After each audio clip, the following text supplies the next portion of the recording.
15 जून 2023 दिल्ली के मुखर्जी नगर में एक घटना घटित होती है जहां पर ज्ञान बिल्डिंग में एक भीषण आग लग जाती है। ज्ञान बिल्डिंग के अंदर 300 से अधिक छात्र अपनी पढ़ाई पढ़ रहे थे, आईएएस बनने का स्वप्न देख रहे थे, लेकिन अचानक में बिल्डिंग में भीषण आग लगी और जलते हुए बिल्डिंग में से रस्सी बाहर डालकर उन्हें कूदकर अपनी जान को बचाना पड़ा था। इसी वर्ष के दिसंबर महीने में एक भीषण आग पुनः एक बार लगती है, लेकिन इस बार गर्ल्स पीजी में लगती है। घंटों के प्रयास के पश्चात इन लड़कियों को यहाँ से सुरक्षित बाहर निकाल दिया जाता है। अब एमसीडी वालों को लगता है कि दोनों जगह पर आग लगी, हमने सुरक्षित रीत्या सभी को बाहर निकाल दिया, इसलिए हमारा कर्तव्य यहीं पर समाप्त हो जाता है। दिल्ली के अंदर ऐसी घटना होना आम बात होती है। एमसीडी वाले गांजा पीते हैं और भांग खाकर सो जाते हैं, इसके बाद उन्हें पता नहीं होता कि उनके लिए क्या कर्तव्य मायने रखता है। झीलों का शहर बनाने का स्वप्न देखने वाले अरविंद केजरीवाल के अंदर रास्ते कम और पानी ज्यादा नजर आता है। इसीलिए पिछले मंथ एक घटना घटित हुई। 26 वर्षीय नीलेश राय जब अपने स्कूल से या फिर इंस्टीट्यूट से पीजी जा रहा होता है तो एक खड्डे में उसका पैर फिसलता है। सहारा लेने के लिए जब लोहे का गेट को वो पकड़ता है तब अचानक से उस लोहे के गेट से ऊपर से एक बड़ी तार लटक रही होती है, करंट लगता है और नीलेश राय वहां पर समाप्त हो जाता है। और अचंभित होने की बात यह है कि इस घटना के विरोध में कई बार एमसीडी वालों को कंप्लेंट दिया गया था, लेकिन एक्शन जीरो, क्योंकि आग लगने के बाद बचाने के लिए तो आएंगे ही, मरने के बाद कुछ लोगों के ऊपर एक्शन लेकर आप लोग को सांत्वना दिखाने के लिए ये लोग तो आएंगे ही। नमस्कार साथियों, जय सनातन, स्वागत है आप सबका अपने यूट्यूब चैनल आशुतोष थॉट्स के अंदर, जहां हम बात करते हैं सत्य सनातन की और हमारे हिंदुत्व इतिहास की। और आज हम बात करने वाले हैं विकास दिव्य कीर्ति, अवध ओझा और उन सभी लोगों के बारे में जिनके विषय में ट्विटर के ऊपर इतना हंगामा हो रहा है, और साथ ही साथ कोचिंग माफिया के बारे में जिनके लिए आप केवल और केवल एक एटीएम हो, ना कि कोई विद्यार्थी। चलिए आज का वीडियो आरंभ करते हैं।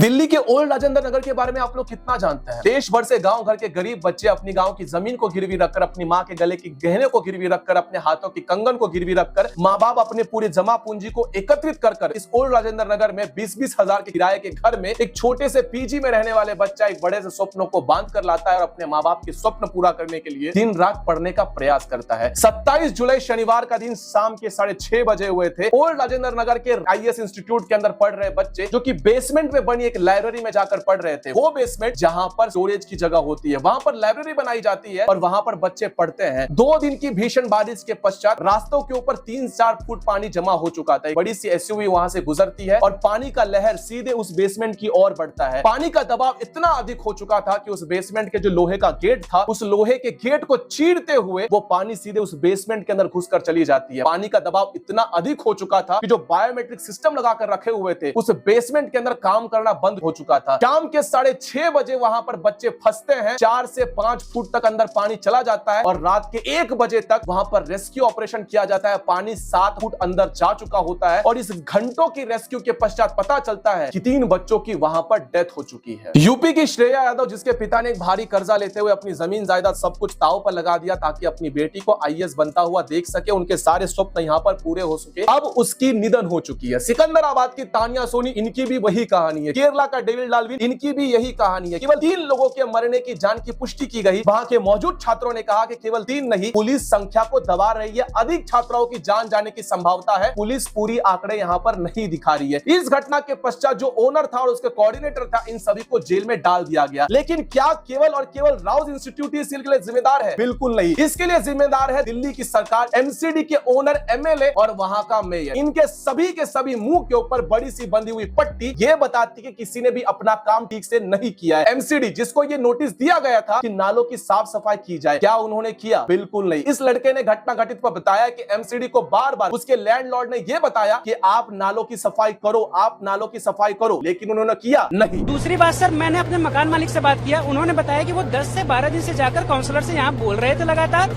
कि नालों की सफाई कराई जाए, लेकिन वो नालों की कोई सफाई नहीं करा रहे हैं सर। तो यहाँ पे ये जो हमारे काउंसलर्स हैं, ये उनका भी फेल्योर है। एमसीडी वालों ने अगर इस लड़की के लैंडलॉर्ड की बात मान ली होती तो शायद मुझे लगता नहीं है कि वहां पर इतना पानी जमता, और एसयूवी के जाने के बाद वो पानी सीधे नीचे बेसमेंट में जाती है। और दूसरा मुद्दा सबसे महत्वपूर्ण ये है कि आप दिल्ली में घूमकर देखोगे तो जितने भी कोचिंग इंस्टीट्यूट है, इन सभी के जितने लाइब्रेरी है, 90% बेसमेंट के अंदर चलते हैं, जहां पर उन्हें लाइब्रेरी बनाने की कोई परमिशन नहीं है। उस जगह को स्टोरेज रखने के लिए जगह दी जाती है। वहां पर आधे से ज्यादा तो बच्चे सफोकेशन से मर जाते होंगे, क्योंकि दिल्ली जैसी जगहों पर अगर आप लोग कभी गए हो तो आपको पता होगा कि अभी यहाँ पर पुणे में बारिश हो रही है, लेकिन दिल्ली में अभी भी 44-45 डिग्री तापमान होता रहता है। वहां पर बच्चे सर्वाइव कैसे करेंगे? तो परमिशन आखिर देता कौन है? नालों को जाम करता कौन है? और इस नालों की साफ सफाई करने की अगर आपकी जिम्मेदारी है तो आपकी जिम्मेदारियों से केवल पेपर के ऊपर साइन करने से पूरी करने वाले एमसीडी क्या इसके लिए जिम्मेदार नहीं है? इसका प्रश्न आप लोग कमेंट बॉक्स में अच्छे से देना। अब बढ़ते हैं उन बेशरम नेताओं के बारे में जिनको आपके बच्चों से कोई लेना देना नहीं है, फिर चाहे वो किसी भी पॉलिटिकल पार्टी की हो, लेकिन अपनी जिम्मेदारी लेने की बजाय जो पॉलिटिकल पार्टी अपनी जिम्मेदारी को बार बार किसी और के ऊपर ढकलती है और किसी और के श्रेय को लेने के लिए सबसे पहले आ जाती है, उस बेशरम पार्टी का नाम है आम आदमी पार्टी। अब दिल्ली के अंदर सरकार किसकी है? आम आदमी पार्टी की। ओल्ड राजेंद्र नगर का एमएलए कौन है? आम आदमी पार्टी का। मेयर कौन है? आम आदमी पार्टी का। एमसीडी किसके हाथों में? आम आदमी पार्टी के हाथों में। लेकिन जिम्मेदारी किसकी बनती है? भारतीय जनता पार्टी के बारे में। इससे बड़ी शर्म बेशरम दोगले लोग मैंने आज तक नहीं देखा होगा। किसी घटना को घटित होती है तो उसकी जिम्मेदारी उठाओ, नहीं उठा सकते तो कम से कम ये तो मत कहो कि इनकी वजह से हुआ, उनकी वजह से हुआ, क्योंकि ऐसा कह देने से आपकी जिम्मेदारी कम नहीं हो जाती। अगर संभाल नहीं सकते हो तो तुरंत सारी चीजों को छोड़कर आप लोग अपने सन्यासी जीवन की तरफ बढ़ सकते हैं, लेकिन बच्चों के जीवन के साथ खेलने का अधिकार आपको किसी ने नहीं दिया। दिल्ली के अंदर अगर आप लोग पीने के पानी के बारे में जाकर देखोगे तो सबसे घटिया पानी और निकृष्ट दर्जे का पानी दिल्ली वालों को मिलता है। जिस पानी से दिल्ली वाले नहाते हैं, अधिकतर उसके नहाने के बाद उनके शरीर के ऊपर कितने ही जख्म, उसके बाद कितने ही घाव निकल कर आ जाते हैं। नाले खुले हुए हैं, गंदगी पूरी तरह से फैली हुई है, नाले किसी भी प्रकार से साफ नहीं की जाती, और ये काम किसका है? एमसीडी वालों का है। लेकिन एमसीडी आम आदमी पार्टी के हाथों में है, और वो ये काम करने से, केवल पेपर वर्क दिखा देने से और न्यूयॉर्क टाइम्स के अंदर अपनी वाहवाही छाप लेने से आप देश को गुमराह नहीं कर सकते हैं। इसलिए अपनी घटिया राजनीति को करना बंद कीजिए, क्योंकि आपके बच्चों की जान नहीं गई है, जान गई है उन गरीब घर के बच्चों की जिनके माँ बाप ने कुछ सपने देखे थे और आप केवल राजनीति कर रहे हो। इसलिए थोड़ा सा शर्म करो। शर्म की बात आई है तो कुछ बेशर्मों का उल्लेख करना तो आवश्यक ही हो जाता है। इन चेहरों को तो आप लोगों ने अच्छे से ही जाना होगा, पहचाना होगा, क्योंकि जो बच्चे आईएएस आईपीएस बनने का स्वप्न देखते हैं उनके लिए तो ये तो भगवान होता है। कोई गुंडागर्दी सिखाता है तो कोई इतना मधुर वाणी से आपका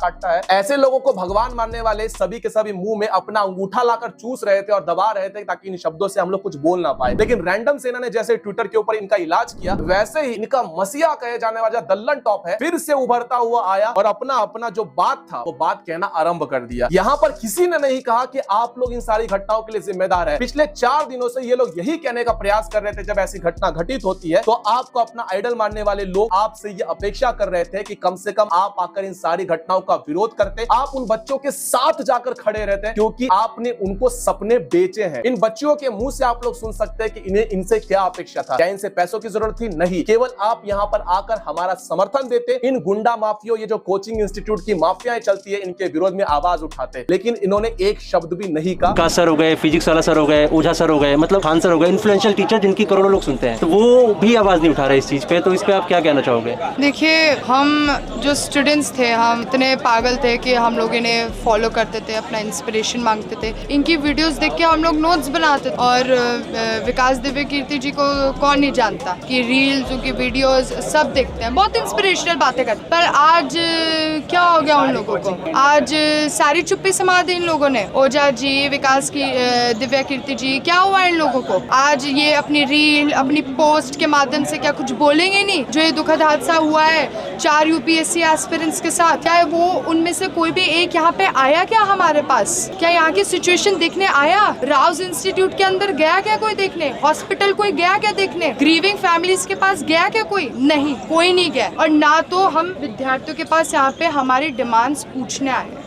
इस लड़की ने केवल उनसे यही अपेक्षित की थी कि आप दल्लन टॉप पर जाकर अपनी बातों को ना रखें, आप इस घटना स्थल पर आते हैं, दिल्ली के अंदर भी हो, और यहाँ पर आके हमारे साथ खड़े होते, माफियाओं के विरुद्ध में आवाज उठाते। 90% बेसमेंट के अंदर जो लाइब्रेरी बनी हुई है, उस लाइब्रेरी को बंद कराने के लिए आप हमारा साथ देते। एमसीडी जो अपना काम नहीं कर पा रही है, उस एमसीडी को काम करने के लिए आप उसकी फटकार लगाते। आम आदमी पार्टी से इसका सवाल पूछते, लेकिन आप जाकर दल्लन टॉप पर यह कह रहे हो कि हम लोगों को टारगेट किया जा रहा है। तो आप लोग जो विक्टिम कार्ड खेलने का प्रयास कर रहे हो, अगर वो ना खेलते हुए उन बच्चों के साथ खड़े होते तो शायद आपके ऊपर कोई भी ऐसे जाकर प्रश्न नहीं करता। लेकिन जाहिर सी बात है कि इसके जो कोचिंग माफिया चलता है, इनका सपना ही बेचने का काम है, तो ये आपको बेच रहे हैं। विवशता एक ऐसी बीमारी है जिस बीमारी का ये लोग इलाज अच्छे तरीके से जानते हैं। आज घटना घटित हुई है, 2 दिन के बाद फिर भूल जाएंगे, तीसरे दिन फिर कुछ नया न्यूज आ जाएगा, और 1-2 महीने के बाद फिर किसी ओल्ड राजेंद्र नगर की बिल्डिंग में आग लगेगी और वहां से बच्चे रस्सी डालकर कूद कर अपनी जान बचाएंगे, लेकिन वो इस गंदगी में जाएंगे ही जाएंगे, क्योंकि आफ्टर ऑल हमें मरना ही है। डू एंड डाई की सिचुएशन लेकर हम लोग जन्म लेते हैं, इसलिए काम तो करना ही पड़ेगा। अगर कोटा के अंदर जाकर देखोगे तो यही सिचुएशन मिलेगी, दिल्ली के अंदर जाकर देखोगे तो यही सिचुएशन मिलेगी, पटना के अंदर जाकर देखोगे तो यही चीज मिलेगा। अब किसी भी शहर में चले जाओ जहां पर एजुकेशन धंधा के रूप में काम करता है, इन कोचिंग माफियाओं ने बच्चों के सपनों के साथ खिलवाड़ तो किया ही हुआ है, लेकिन उनकी लाइफ की कीमत एक शून्य पटाखा जितनी होती है, जिसको केवल जलाने वक्ती काम होती है। एक बार फट गया तो वो पूरी तरह से निष्क्रिय हो जाती है। इसीलिए इन जैसे लोगों को अपना आइडल मानना बंद करो और जितना हो सके उतना